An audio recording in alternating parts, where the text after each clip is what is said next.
Did you know the demons are real? Not horns and cloven hooves, but cheap sneakers soaked in rain, a whisper behind a dumpster, a lighter flicked behind a gas station. Jonah came to California on the promise of oranges and music, with a face like the boy on a cereal box, and parents who still left porch lights on. Santa Cruz welcomed him with its arms full of needlepoints and glittering lies, with its fog and tide, and men who smile too wide in the dark. The first hit came from a man named Devlin who smelled like old incense and lust. He said, "It's just something to take the edge off." Jonah, 17, didn't know the edge was where people fall and demons crawl up from the pit to take your name. One puff, and the world bent. A carnival mirror swallowing time, his body no longer his but something auctioned off to every hunger but his own.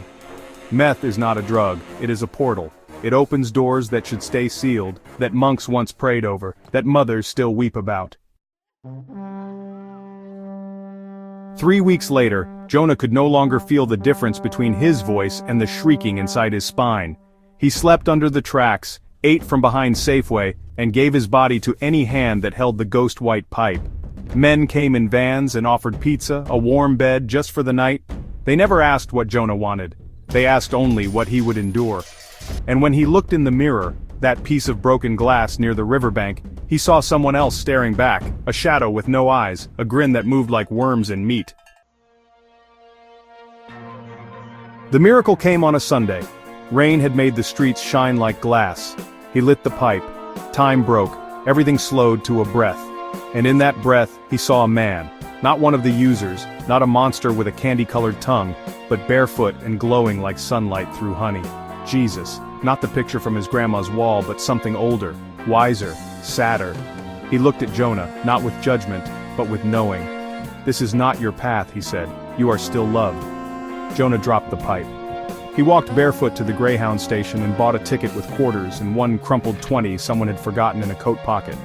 He went home to Oklahoma and wept for 3 days straight before he spoke again. Jonah never touched meth again. But he tended cannabis in clay pots, learned the names of flowers and birds.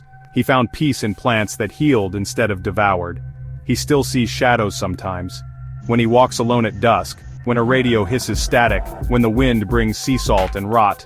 But he knows the demon lives only where love has left, and his heart, though scarred and stitched and trembling, still beats, still sings, still chooses the light.